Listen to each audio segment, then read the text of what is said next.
ಸ್ನೇಹಿತರೆ ಎಲ್ಲರಿಗೂ ನಮಸ್ಕಾರ. ನಾನು ಇವತ್ತು ನಿಮ್ ಮುಂದೆ ಕಾಣಿಸ್ತಕ್ಕಂಥ ವಿಷಯ ಏನು ಅಂತಂದ್ರೆ, ರೀಸೆಂಟ್ಲಿ ನನ್ನಲ್ಲಿ ಬಂದಿರ್ತಕ್ಕಂಥ ಒಂದು ಪೇಷಂಟ್ ನಿಮ್ಗೆ ತೋರಿಸ್ತೀನಿ ಆ ವಿಡಿಯೋನ.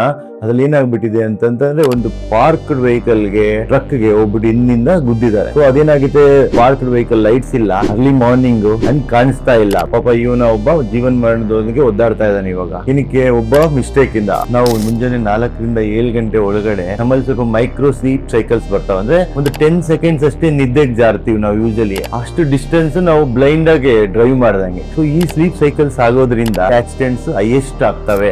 ಅದು ಈ ಪಾರ್ಕ್ಡ್ ವೆಹಿಕಲ್ಸ್ ಅನ್ನೋದು ಎಷ್ಟು ಜೀವಗಳನ್ನ ತೆಗೆದಿದೆ ಅಂತ ನಿಮ್ಗೆ ಗೊತ್ತಿಲ್ಲ. ಎಷ್ಟು ಫ್ಯಾಮಿಲಿಗಳು ಬೀದಿಗೆ ಬಂದ್ಬಿಡ್ತವೆ ನಿಮ್ಮ ಒಂದು ಮಿಸ್ಟೇಕ್ ಇಂದ. ಆದಷ್ಟು ಹೈವೇಗಳಲ್ಲಾಗ್ಲಿ ಮೈನ್ ರೋಡ್ಸ್ ಅಲ್ಲಾಗ್ಲಿ ದಯವಿಟ್ಟು ಪಾರ್ಕ್ ಮಾಡಬೇಡಿ. ಅನ್ಲೆಸ್ ಇದು ಬಹಳನೇ ಕೆಟ್ಟೋಗಿದೆ ಅಂತಂದ್ರೂ ಟೋಯಿಂಗ್ ಮಾಡಿಸಿ ಬೇಗನೆ, ಅತಿ ಬೇಗ ಆದಷ್ಟು ಗಾಡಿನ ಮುಂಜಾನೆ 4 ರಿಂದ 7 ಗಂಟೆ, ಇದು ಅರ್ಲಿ ಮಾರ್ನಿಂಗ್ ಇಲ್ಲ ಲೇಟ್ ನೈಟ್ ಡ್ರೈವಿಂಗ್ ಆಗ್ಲಿ ಆದಷ್ಟು ಅವಾಯ್ಡ್ ಮಾಡಿ. ಅನ್ಲೆಸ್ ಎಮರ್ಜೆನ್ಸೀಸ್ ಇದಾವೆ ಅಂತಂದ್ರೆ ಮಾತ್ರ ನೀವು ಡ್ರೈವ್ ಮಾಡಕ್ ನೋಡಿ. ನಿಮ್ಮ ಜೀವ ಉಳಿಸ್ಕೊಳ್ಳಿ, ಬೇರೆಯವ್ರ ಜೀವವನ್ನು ಉಳಿಸಿ.